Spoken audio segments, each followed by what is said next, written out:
All righty then. Physics lesson 11.4, optics. Well, let's see what we have going on over here. Get it? I said see. All right, so we see objects because they either are going to emit light, which means that they're going to give off light, or they're going to reflect that light. And light sources emit light in what we call straight lines known as rays, and they do so in all directions. Now these rays then come together in our eye, and that's called converge. Right? They're converging in our eye so that we can see objects. Some objects reflect more light than others, and we call these mirrors. And these mirrors can create two types of objects. A real object, so this forms when light rays converge, and a virtual object when light rays appear to converge. And hopefully this will make a little bit more sense when we go through our ray diagrams. Alright, so hold on, I'm going to skip this slide for a second and go right to the laws because that's going to make that example a little bit easier. So the first thing we're going to do is we're going to draw a ray diagram.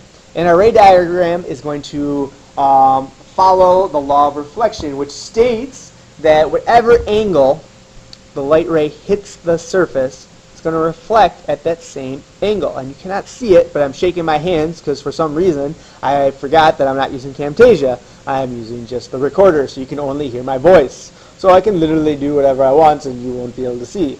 I could be picking my nose right now. I'm not, but I could be.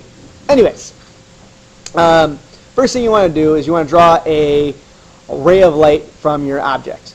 And you want it to go at an angle. So try not to draw a 90 degree. That's just going to reflect back at 90 degrees and you're not going to be able to see anything. So draw one, not too extreme, but a good angle right there.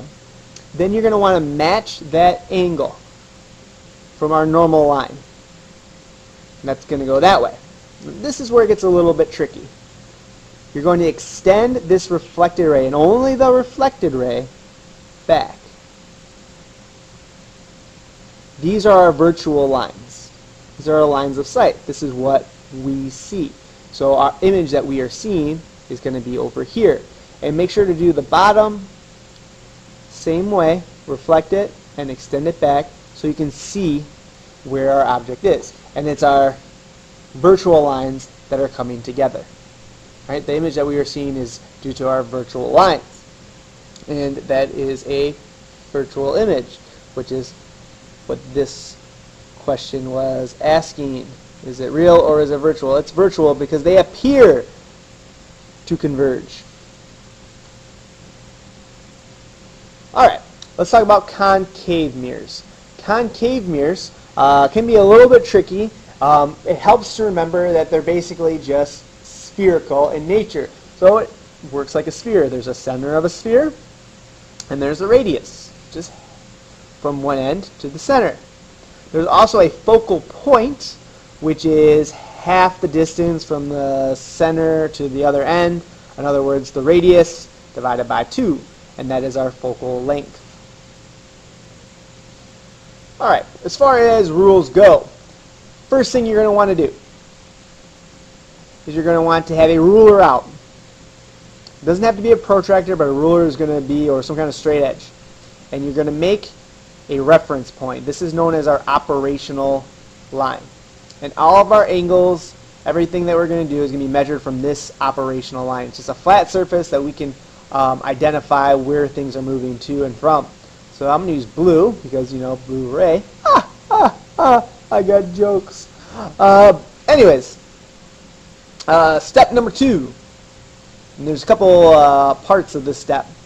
You're going to draw a ray of light directly to the center of your optical axis.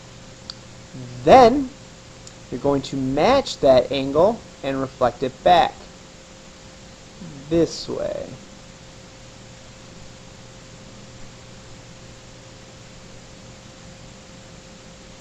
And that looks about right. There we go. So that this angle and this angle are the same, or really darn close to it. Some of these are going to be a little bit subjective to the viewer, so don't worry. When I grade these, I'm not going to be super critical. Alright. Next thing you're going to do, the last thing anyway on this second step, is you're going to extend the reflected ray. And the reason I'm having you extend these right away is because if you have a ruler out, you already have it lined up that made the straight line. Why not just dash it back the other way?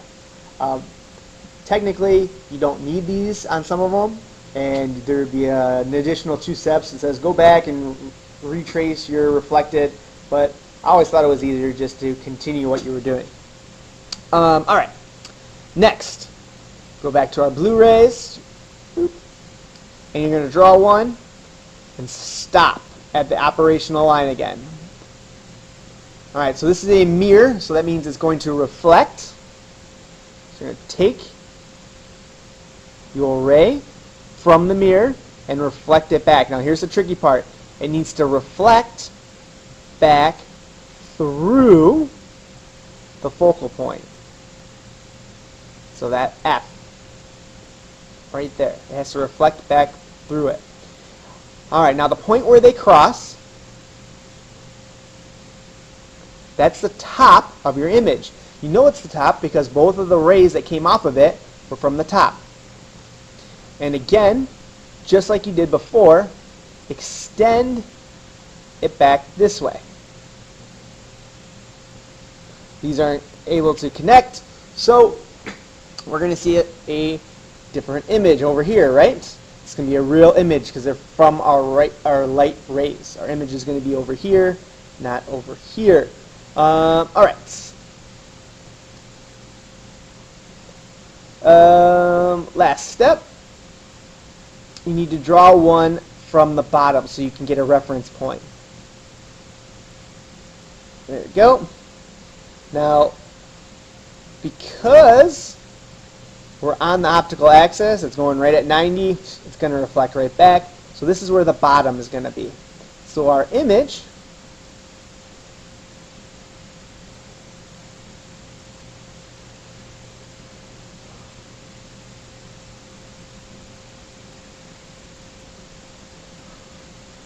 is going to be upside down and a little bit smaller.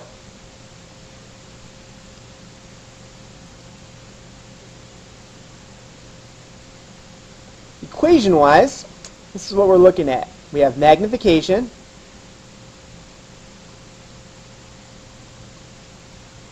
and we have focal length. With focal length, you got to make sure to take the inverse, just like we were doing way back when we were doing Ohm's law for parallel circuits. So you're going to get a decimal by adding these together. Then you take the number 1 and divide it by the decimal. HI stands for height of image.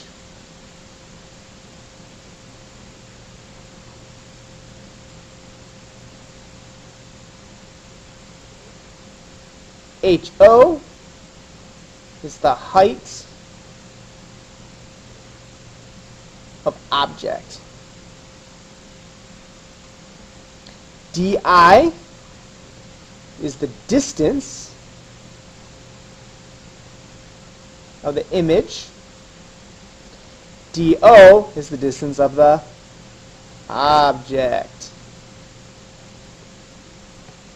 Alright, I'm going to cut this one in half.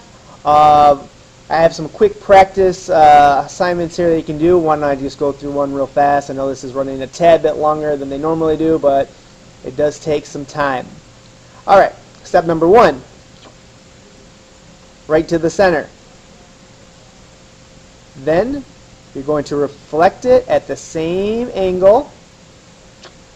There. Don't forget to extend, oops, not that one. Extend your lines back. Just the reflected ones.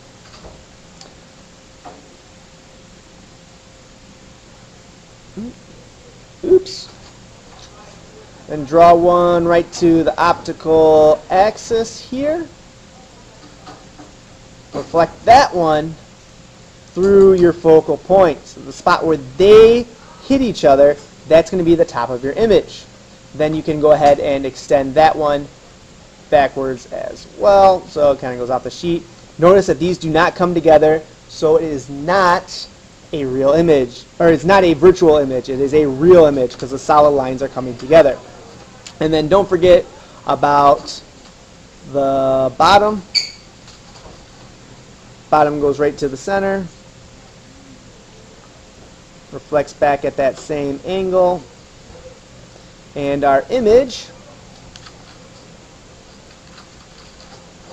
should be upside down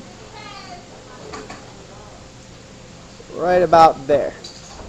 Alright, thank you very much. I have to go to class now. Have a good day. Goodbye.